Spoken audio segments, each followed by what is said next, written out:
Got that notification.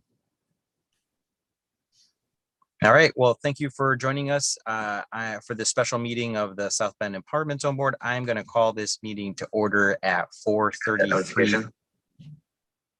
Oh, what happened? I'm calling this meeting to order. Joining us. Oh, I'm getting an echo from me. So anyhow, calling the meeting to order at 4:33 p.m. We'll take roll just from the digital list of who's on here. So Aaron, thank you for taking note of that and taking our notes. We only have one item on our agenda for today, and that's an item to review from our last board meeting. And I will turn that over to Rob to give the quick explanation there and describe the motion that we need to take for that. Awesome. Thank you. Can you all see my screen okay?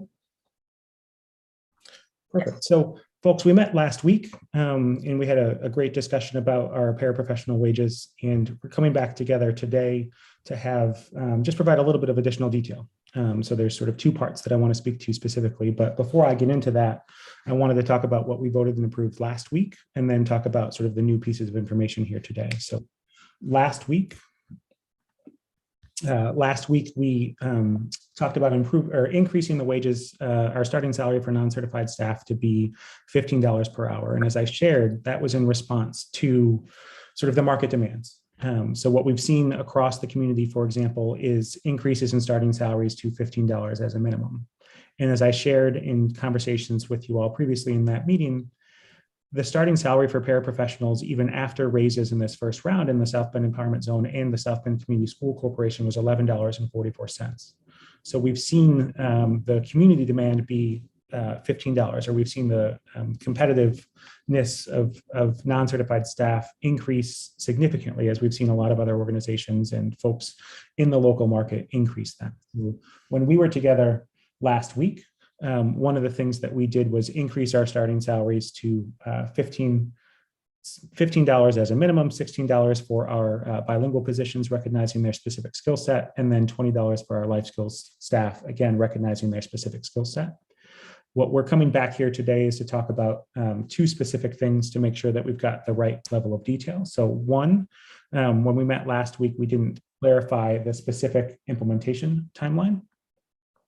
And then two, wanted to talk about this experience variation as well. So one, with the experience variation. So one of the things that we always want to make sure that we're doing is remaining competitive across the board.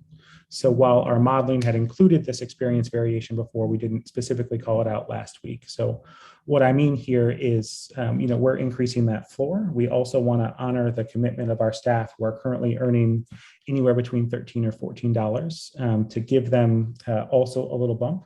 So that's what we're talking about here with providing increases for our more experienced staff to ensure equity in their wages. As was discussed, or as you might have seen with our teacher proposal, it's important to make sure that we're addressing any issues with the middle. So as we bump up staff at the start of the wage scale, we're also providing increases to folks in the middle. And then the second thing we're doing here is seeking the specific date regarding implementation. So last time we spoke, we didn't set a specific implementation date. Today, we wanted to clarify specifically that we wanted these wages to go into effect on 11/1, which is consistent with the timeline that we were operating under previously before we were moving towards board approval. And then I'll pause there to see if there's any specific questions before I continue.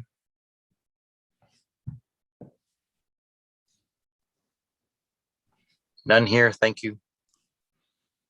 Okay. The only other thing that I want to call out, cost estimate, we've been really looking at that middle. So what we've got represented here is that $250,000 figure, which is a slight increase from what we shared before, as we've continue to do more rigorous analysis about what it looks like to make sure that we're supporting those more experienced staff, to make sure that we've got the right variation as well with regard to those starting wages between starting folks and more experienced folks. Rob, can you help us understand a little bit more about where that 250 comes from? Yeah, so the way that I'm taking a look at this is what were our paraprofessionals set to earn previously. So I'll take an example of a current starting wage of someone that's at $11.44. Who would then earn $15 per hour. So that estimate was taking a look at what is the difference between those two wages, for the number of hours that a paraprofessional works over the course of a year. Over the course of a day, 7.25 times the number of days left based on that effective date, layering in benefits. And then that gives us the incremental cost for every single one of those employees based on their current wage, this proposed wage for the remainder of the year. Rob, where are you getting the 1144 from? The 1144 number? Yeah, so that was my understanding as the current starting wage of paraprofessionals, for example.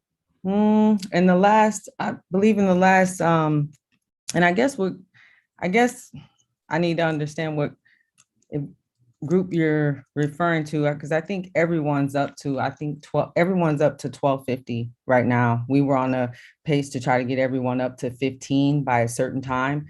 I mean, I know the economy has kind of driven that somewhat sooner. So that's happening a lot sooner than we expected in different areas. But I was just trying to figure out where that number came from.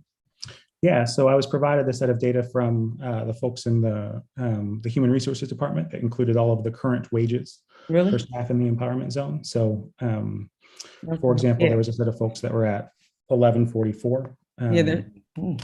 Okay. There shouldn't have been after, I think that was April, when we ratified with all the different groups, everyone went up to over $12. Okay. So combining what Karima said with Jeff, so we can certainly take a look through that data, but Jeff, that would decrease that estimate that we have listed here. Again, that data file that I got from the folks in that payroll department had a whole host of folks at 1144. So if they should be at 1250, then again, that incremental cost estimate would come down commensurately.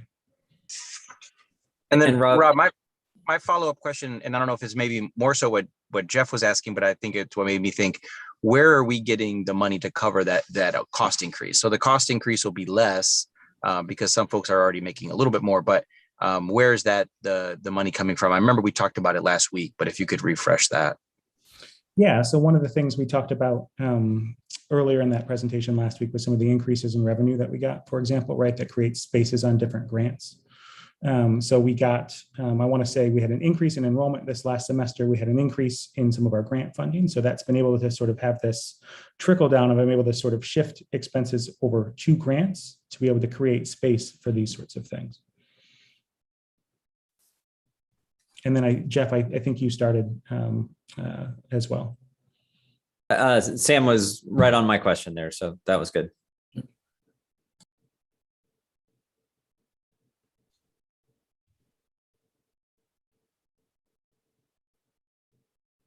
Seeing no other questions, I'll entertain a motion to approve this amended paraprofessional wage increase proposal from the administrative team.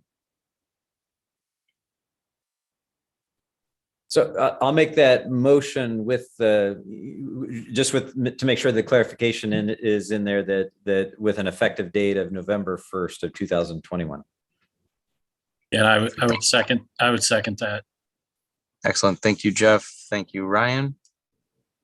Any other additional discussion or questions around this?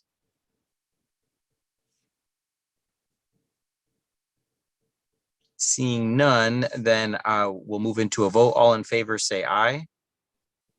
Aye. Aye. And then any opposition? Any abstentions? All right, seeing none, that passes unanimously. Thank you, everybody, for participation and being able to join us for this quick meeting today. Rob, I didn't see it because I haven't had a chance to check email because of my lack of power situation here and trying to multitask while on the Zoom. Did we get any public comment or any questions for the board meeting? No, sir, there was no public comment. Okay, so then that concludes our agenda for today's business meeting. Any comments from the board before we adjourn? No, just great work and recognizing, our staff on the ground and going ahead and finding the funds to pay them for their work. So just good job. Yeah, good job. And I know, Rob, I know this is hard work. Thank you to everybody and over at the schools that are helping make that happen. Any other comments, questions? Well, I'll make a final one to folks that are without power tonight on the south side of South Bend, like me. Good luck. Hope that gets restored as scheduled tonight so we can get power back on. And I hope everybody has a good evening and a good weekend. And I will adjourn us here at 4:44. Thank you very much, everybody. Have a great day.